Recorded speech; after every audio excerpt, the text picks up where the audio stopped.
wanci dalu anane mung sambat lan tangis lelayu. Udan deres bledhek sesandran kilat kaya andilat bumi Kurusetra mangkono dadi jeblok lelejokan gembel gegilani labet toya Jawa ingkang mili campur kaliyan ludira hanggondo sengak lan banger bacin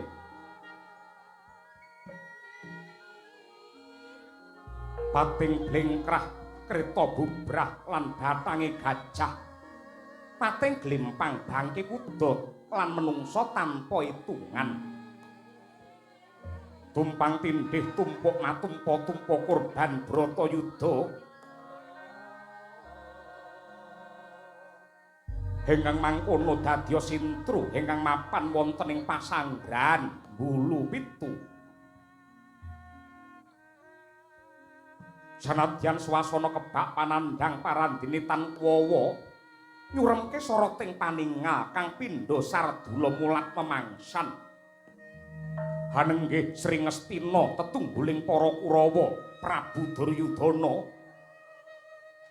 atebah jojwa tampel wentis kala-kala anggebrak dampar sarwi ambekos nganti kaya ula nembur pas. Sanadyan ingkang Rama mara sepuh ing Mandaraka Prabu Salyapati miwah Narpati ngawangga Sang Basukarna usek mangarsa dhateng kantun Rekyana Patih Harya Sengkuni parandene tan bangkit ambirat ingkang lagya nandhang Sungkawa.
Kumalyang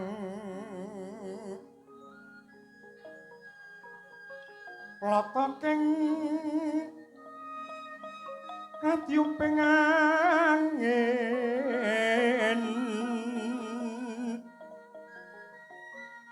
aduh aduh paran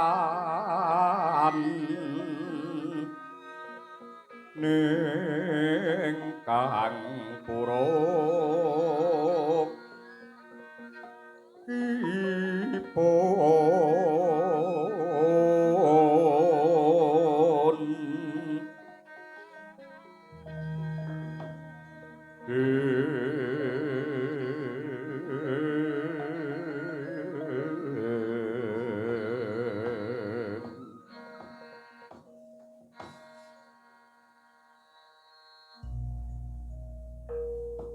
Hyang Suksma adiluwih muga paring pepayung pring panjenengan ingsun satemah babar pepadang aning jagat sawigung. Nuwun sewu nggih, anak Prabu Duryudana. Sampun sawetawis dangu kula lan para sentana sowan wonten ing pasanggrahan Bulupitu mriki. Sedaya sami angantu-antu lan anganti-anti dumateng sabda tama paduka. Nuwun sewu nggih.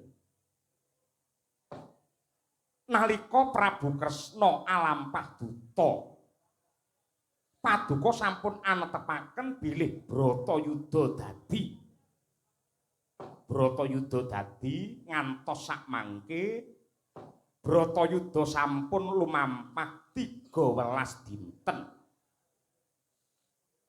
Sedaya para nayaka lan senopati nyadong dawuh sinten malih ingkang kedah nyarirani jumeneng dados senopati wonten ing Tegal Kurusetra nggih. Anjrah ingkang puspita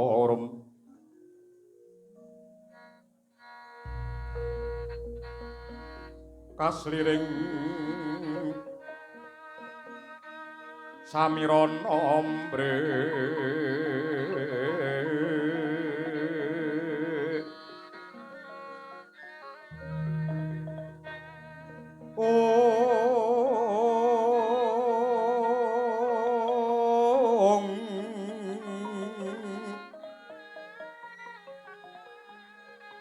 sekar kadung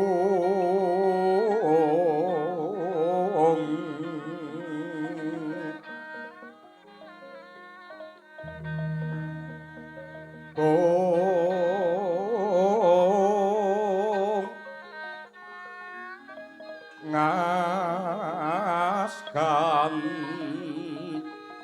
danyo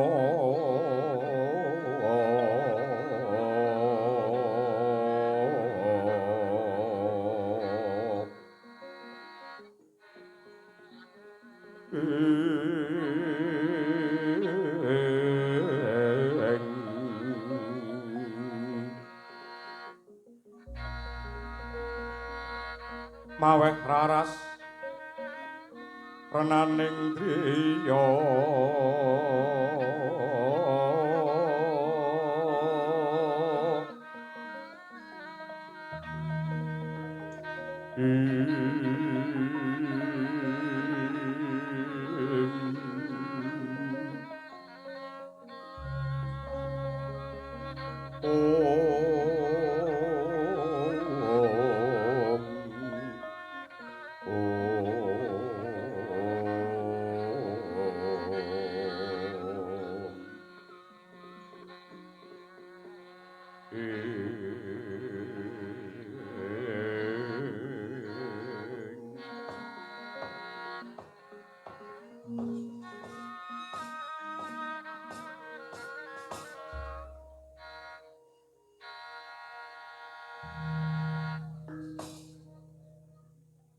jare pangeran niku sipate adil. Jare Gusti niku welas asih boten pilih kasih. Ning nyatane ban cindhe ban siladan. Buktine ing Bratayuda Pandhawa digawe menang, Kurawa digawe kasor. Menika tandha bukti lamun ta pangeran menika boten adil. Lho. Ger. Nuwun sewu. Dasaripun menapa dene Paduka paring dawuh ingkang kados mekaten anak Prabu Duryudana Rama Mandaraka. Monggo sakmangke kula aturi menggalih. Sedaya senopati pepethingan ngestina sami gugur wonten madyaning Tegal Kurusetra. Kanjeng Eyang Bisma menika Brahmana digdaya mumpuni olah kridaning payudan. Buntas ing tata rakiting paperangan malah panjenenganipun boten saged seda menawi boten saking pikajengipun piyambak karana kagungan kadigdayan swacanda marana. Ning nyatanipun kados pundi? Kalahe mung karo senopati wadon nenggipun Wara Srikandhi. Ing atase Brahmana pepethingan, Brahmana ampuh, kalahe mung karo wong wadon. Lho. Menika sampun jamak limprah. Kula kemawon wong lanang tur ratu wonten ing Mandaraka. Niku kalih sinten kemawon gampang menang, yen karo wong wedok malah gampang kalah kula niku. Kula teng pundi-pundi kapan to nggawa dhuwit no kapan mboten nate kula niku. Niku pancen kodrating Gusti. Panggiriyen. Panggiriyen. Sakmangke monggo kula aturi menggalih Bapa Durna niku gurune para Pandhawa lan Kurawa. Mumpuning kerakit gelar baris prigel olah jemparing. Ning nyatanipun pejah dening Trusna Jumena. Mustakanipun Bapa Durna bal-balan. Lan nembe kemawon adi kula pun Dursasana dados pengewan-ewan merga kawengisanipun Werkudara. Monggo kula aturi menggalih sampun cetha bilih pangeran menika boten adil. Anak Prabu Duryudana nuwun sewu. Menggahing petang kula nadyanta mawi dasar lan paugeran menapa kemawon pangeran menika tetep maha adil, maha asih lan boten pilih kasih. Nggih. Semanten kathahipun kanikmatan saking Gusti parandene paduka taksih boten trima. Kejawi saking menika bab senopati ingkang gugur wonten madyaning palagan Kurusetra menika sampun pinesti dening kodrat guguripun para prajurit senopati pepetingan menika minangka tandha bukti bilih kekiyatanipun menungsa tangeh sembada nyundul purbane kang kawasa. Bratayuda lumadi menika awit saking kersa paduka anggar anak Prabu Duryudana karana paduka ingkang netepaken Bratayuda. Mongko ukumi wong perang niku yen ora menang ya kalah, lupute urip ya mati. Mila paduka sampun ngresula lan ngluputake kana-kana. Gandeng ibarate wong nyabrang kali sampun kebes, monggo sakniki Bratayuda dibacutke napa mundur. Lenglenging driya mangu-mangu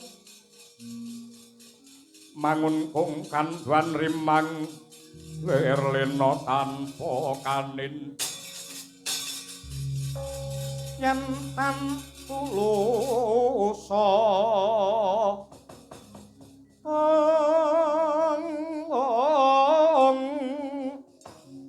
mengku sang Dyah Utama mangkono Srina Arendra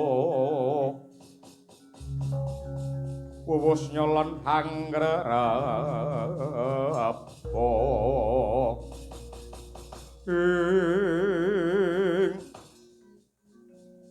dinten menika Duryudana boten butuh sesorah, kula boten butuh wejangan, kula boten edan kalian piwulang. Ingkang kula betahaken menika senopati ingkang setya bekti lahir batin kalian Duryudana. Nalika kula wani ndepani negara Ngastina lan Ngamarta sarta netepaken Bratayuda dadi awit kuping kula dipun kileni dening piyayi ingkang ngumbar janji sagah remuk dadi sawur putung dadi balang sampun ngantos rontok siraping keprabon kula. Ning nyatanipun ucape mung ngaya-wara. Bareng Bratayuda dadi malah mringkus jirih getih wedi mati. Kondange dadi senopati, kondange anak dewa. Ning jiwane ringkih mulur mungker kaya cacing rambut jaji.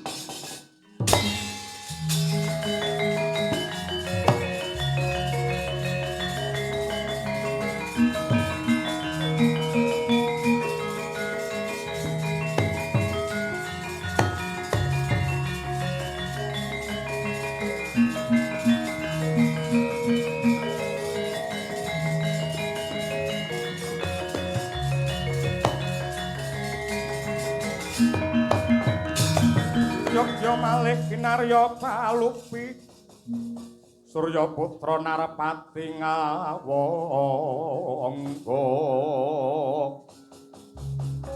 lan Pandhawa tur katangi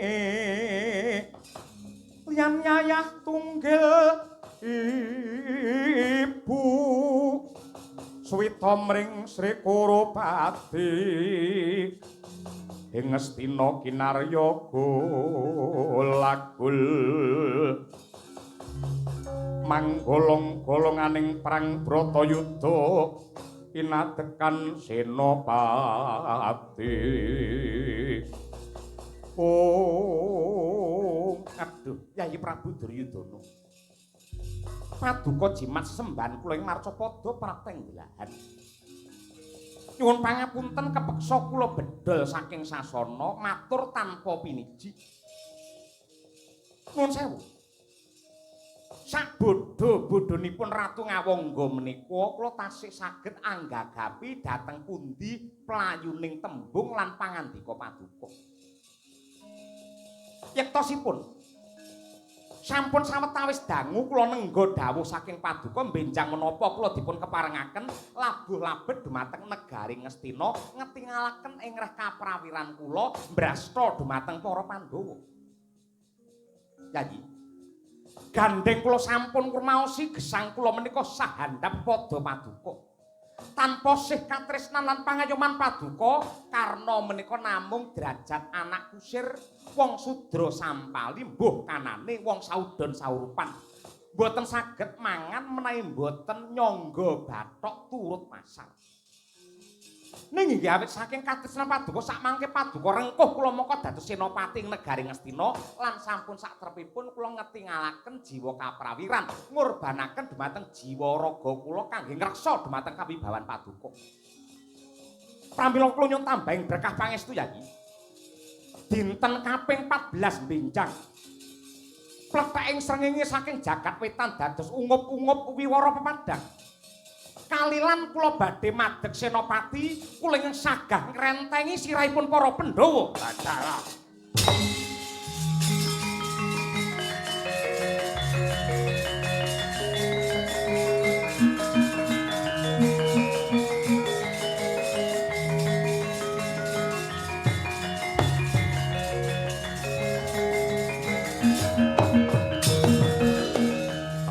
Mampah wanci pangklong kepapak obor sewu padang tetrawangan raos sing manah kula sak sampunipun kula mirengaken prasetya paduka Kakang Narpati Ngawangga.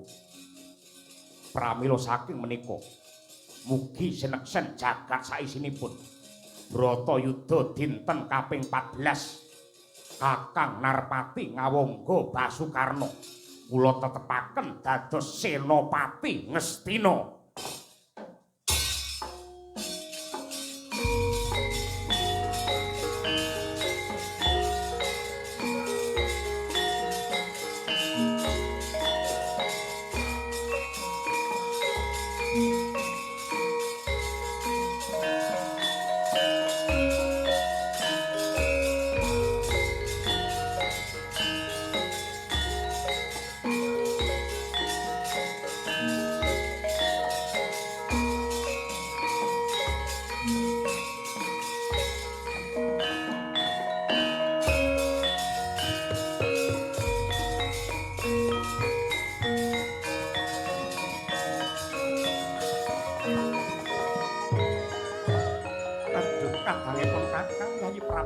Joko Pitana ngaturaken panuwun kang tanpa upami dene paduka paring kapitayan lan kanugrahan agung dumateng ingkang raka ing Ngawangga mboten langkung sendika ngestakaken dawuh dinten kaping 14 kula ing badhe madeg dados senopati Ngastina lan kula nyuwun supados benjang menika timbang bobotipun kula badhe nitih rata Kyai Jatisura lan kula nyuwun kanthi sanget benjang ingkang ngusiri kreta Jatisura boten wonten sanes kejawi namung paduka Rama Prabu Mandaraka. Piye?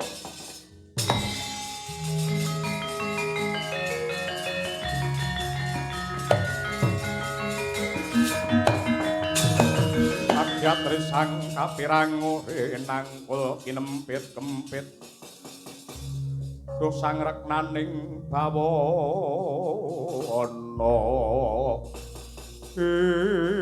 Basukarna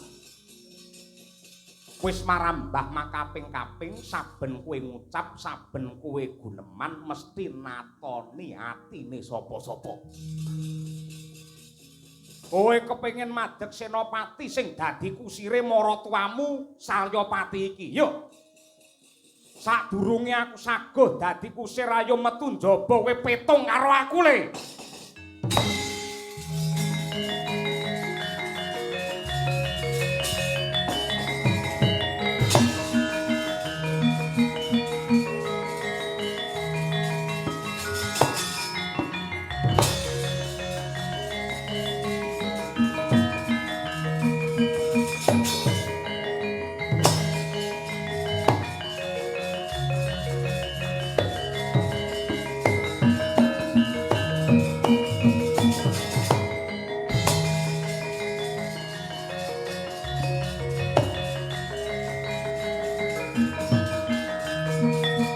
Sing langit kok katon leretin sanging alis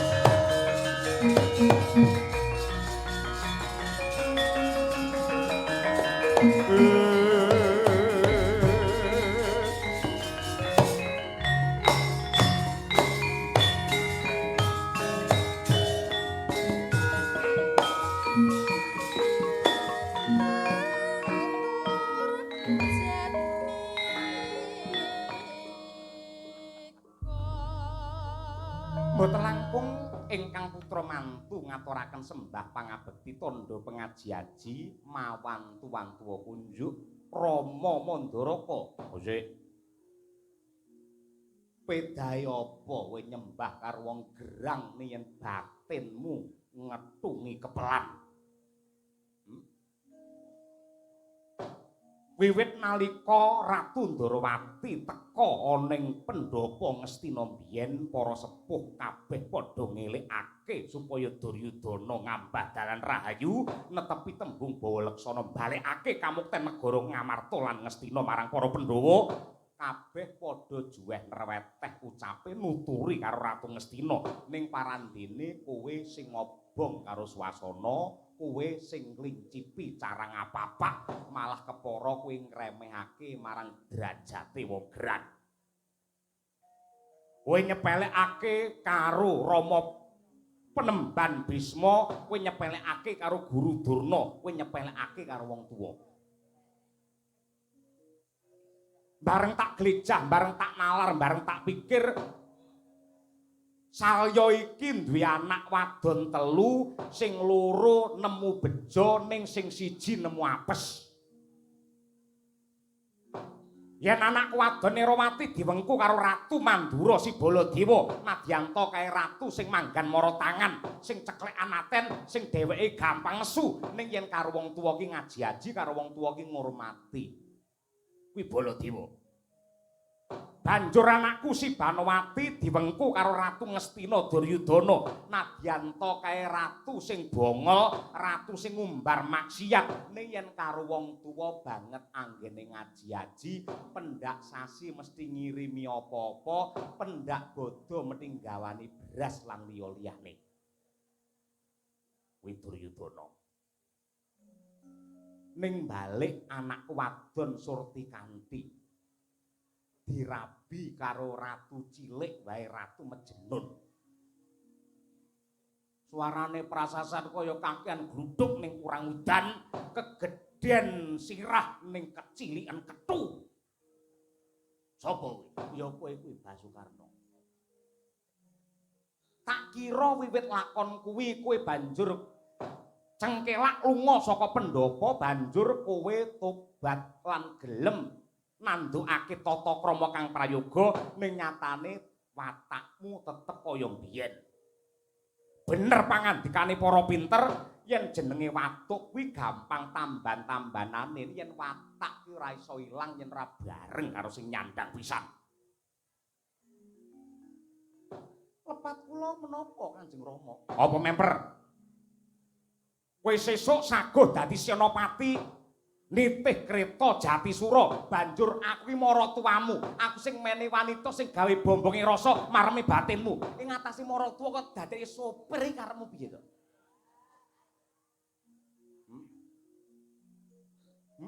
Apa memper? Upama aku dadi wujude kusir dadi sopir kaya ngene, mrene apa? Aku karo dalan rapal aku ngendi-endi. Aku tau sak desa tak ubengi ping 7 ki tau iki.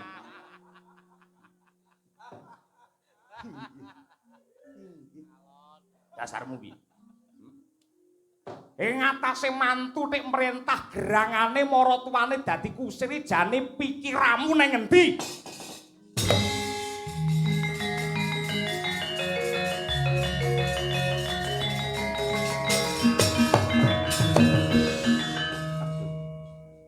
Kanjeng Rama Mara Sepuh jimat sesembahan kula. Kula nyuwun wekdal sekedhap kemawon tak matur dasar kula menapa kok kula milih paduka mangka dados kusir. Lan nuwun sewu sak gluguting kolang-kaling. Mboten wonten ceceking batos kula badhe ngremehaken dumateng derajat paduka, malah kepara kula badhe caos pakurmatan mulyakaken dumateng paduka. Dasare piye? Kula saged nggambaraken menawi benjing kula magut dados senopati tartamtu badhe tetandhingan kalian panengahing Pandhawa Yayi Janaka. Lan kula saged anggerba menawi Yayi Janaka dados senopati tartamtu badhe nitih wujudipun kreta Kyai Jaladara mangka ingkang dados kusir mboten wonten sanes kejawi namung Ratu Ndarawati Kaka Prabu Sri Bathara Kresna. Mongko lumahing jagat kureping langit mboten wonten piyayi, mboten wonten priyagung ingkang timbang bobotipun kaliyan Ratu Ndrawati menika kejawi namung paduka Kanjeng Rama Mandaraka. Nuwun sewu. Kula menika kepengin caos pakurmatan munjung dumateng paduka supados timbang bobotipun kaliyan Ratu Ndrawati. Kejawi saking menika Rama, kula ndodho, kula ngrumaosi. Wiwit kula dados mantu paduka mboten nate mulyakaken dumateng paduka malah kepara gegasah dumateng penggalih paduka. Pramila kula nyuwun paduka mangestoni dados kusir tumraping Karna ing madeg dados senopati menika upamiya nuwun sewu upamiya Ratu Ngawangga mangke ketiban pusakanipun Yayi Arjuna kok ngantos pocok jangga kula glundung sirah kula. Kula kepengin mati dipun pangku kaliyan maratuwa kula. Karna. Anakku.